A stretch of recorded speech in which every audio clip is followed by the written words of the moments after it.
Picture lang lagi.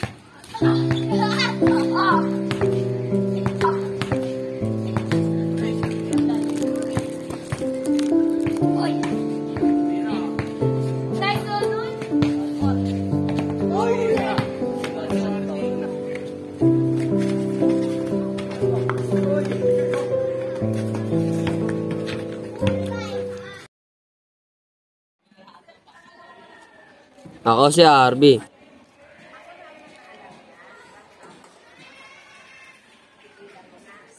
At ito ang kwento ng buhay ko.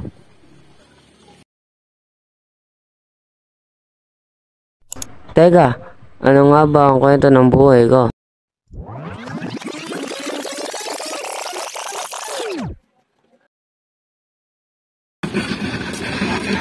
Pare, gamit ka na. Pare, wala ka nakita. Gusto na din mo. Nice time, pre. No, buti siya ako ba? Wala ka, pre. Siya tayo. Tara, mamaya. Sinuhold na natin. Kahit ano, pagbala. Ano tayo hold up kung wala tayong gamit? Ano walang gamit? Puro gamit tayo, oh? Ano? Ano yung hold upin natin ngayon? Ba't malaki yung hold up mo? Oo, yun. Parang ganito yun, may mga ganito yun. May mga basta maraming pera sa ano, ba? Pagkakakitaan ng malaki. Ano, pre? Let's go! Raji! Yan.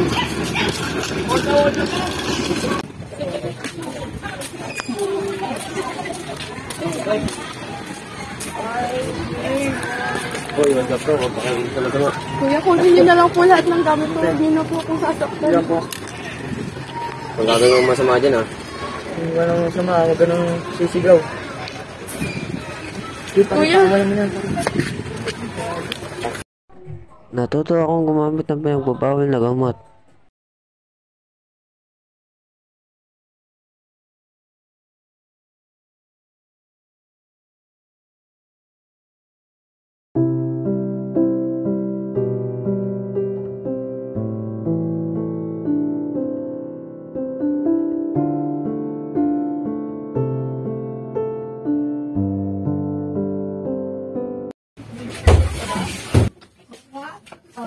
Arby, ba't mo ulaw? Nasa nanay mo? Hindi sugal, tay. Hindi mo na, tay. Punyeta ka, mana ka sa nanay mo.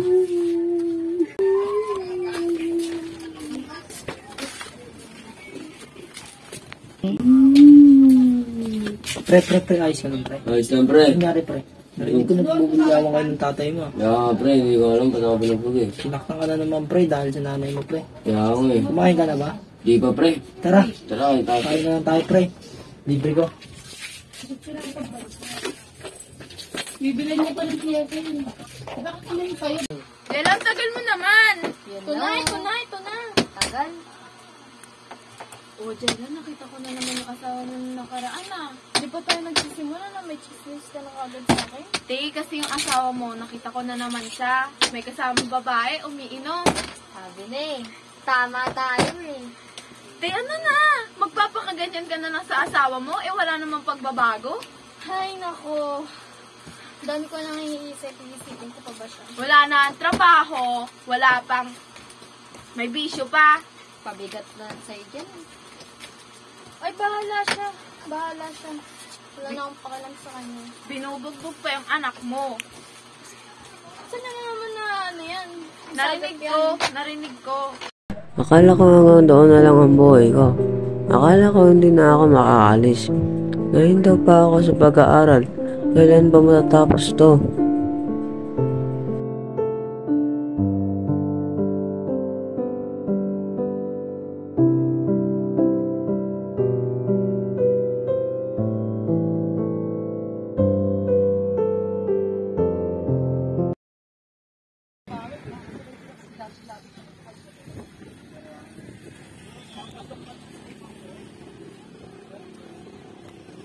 Kuya, huwag niyo pong itutuloy yan. Pwede po ako makinig kung may problema po kayo. Pero pwede po kitang tulungan. Ano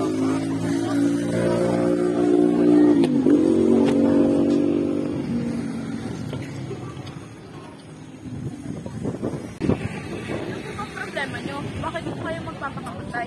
Family problem po sa akin. Pero nag-aaral pa po kayo. Pero gusto pa kong bumalik sa pag-aaral. May pagkakataon, pwede naman. Hindi naman po natitigil kung anong event or anong pong nangyari sa inyo sa pag-aaral eh. Gusto niyo po bang ulit pumasok sa pag-aaral? Pwede rin kung may pagkakataon. Sige po. Tutulungan po kita. Sige, banat. At ayan yung dahilan kung bakit ako nag-aaral ngayon. Karoon pa ako ng bagong kaibigan na talagang makakatulong sa akin. Oh, Harvey, bumalik ka na pala. Kailan ka pa bumalik? Aral lang? Buti naman napag-isipan mo na ulit mag-aral. Kaya nga. Sana sa pagbabalik mo ulit maging maayos ng lahat, no? Kaya nga mag-aaral lang mabuti.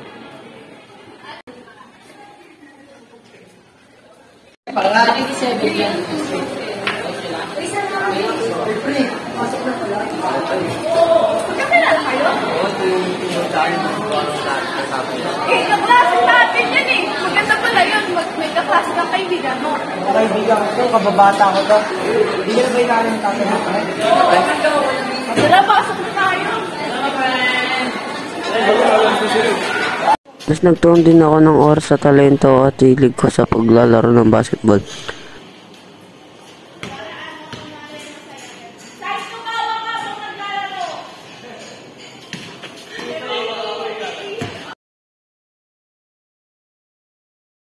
Parang araw pre, makakasali rin tayo sa ganyang liga. Kaya mo pre, yung tingin sana na makakasali na tayo dyan. Hindi lang sa ganyang liga pre, sa mas mataas pa. Sana. Kaya nga. Kailangan rin natin mag-insahe pre ha.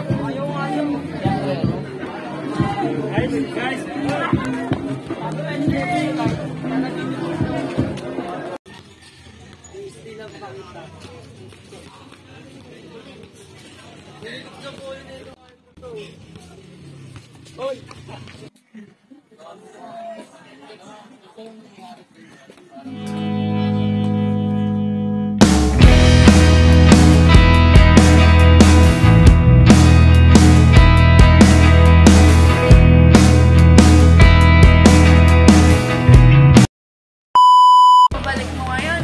Ayusin na natin.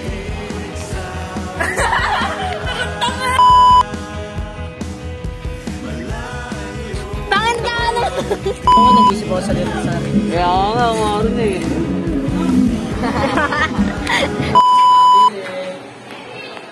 Pare, pumasok ka na pala. Magkakilala kayo? Ikaw ba? Action!